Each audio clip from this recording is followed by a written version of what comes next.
They say Chassidish Maisas and Moifsim about Rebbes, about the Baba Sali. Usually we don't hear them about the Litvische, especially about people like Rabbi Akiva Eiger. Rabbi Akiva Eiger had a bag of feathers that he held onto, kept them very close to him. You know Rabbi Akiva Eiger from Shas, from his Chidushim al Torah on Shas, but little would we know or think that he had a bag of feathers that he kept in his display, and someone asked him, Rebbe, tell me what's with these feathers, these bird feathers. And he said, let me tell you a story. He said many years ago, there was a kid in town, in Shtad, who was deathly ill, pikuach nefashos mamish, and he needed refuah shlema. And he went to the Sefer calls him the Melech, the king, we'll call him the king for this purpose. Went to the king and he said, Melech, he said, you're the one in charge, you're in control, you can do anything, help me out. There's a child who, Rachman al-Islan, he needs rachamim shamayim, he needs a refuah shlema. What can we do to save him? And the king said, I hear a predicament, I'm so sorry, I wish I can help you, but there's nothing that we can do. So Rabbi Akiva Eiger said, please, you don't understand, he's about to die. And he said, listen, there's nothing to do.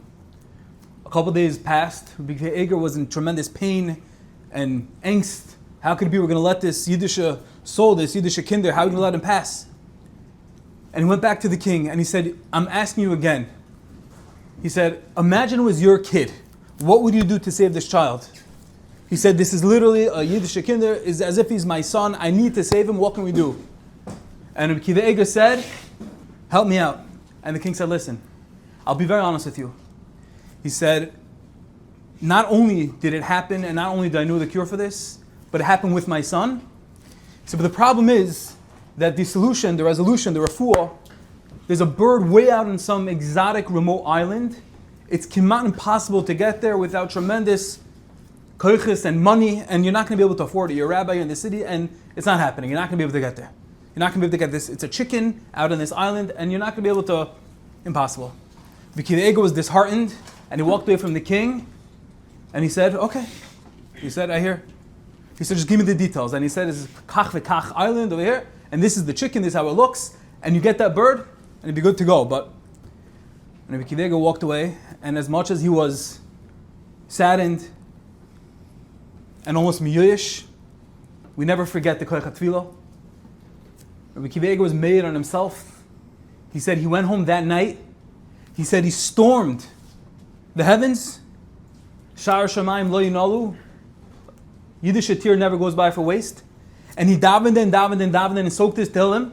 And after hours, there was a thud on the rooftop. And his son just walked in from learning and he said, what is that? Let's go see. Maybe it's a robber. And Rabbi Akiva Eiger was scared himself and he said, go check on the roof. What's there?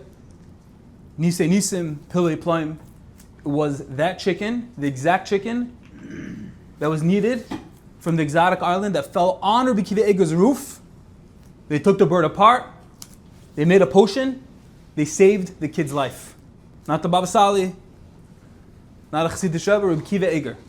And he said he kept those feathers in his display, in his dining room, in his study, whatever it is. He probably didn't have any of that, but maybe in his Gemara, as a zichron la'olam, as an eternal reminder, shari shamayim lo yinalu. Whatever we need, we feel stuck, we feel up against the wall, but we cannot forget, we cannot let go of the koyach, the potency of tefillah, and HaKadosh Baruch Hu is always listening, attentive to our pleas, to our cries. And Agedekach, the chicken from the exotic island, fell on his rooftop.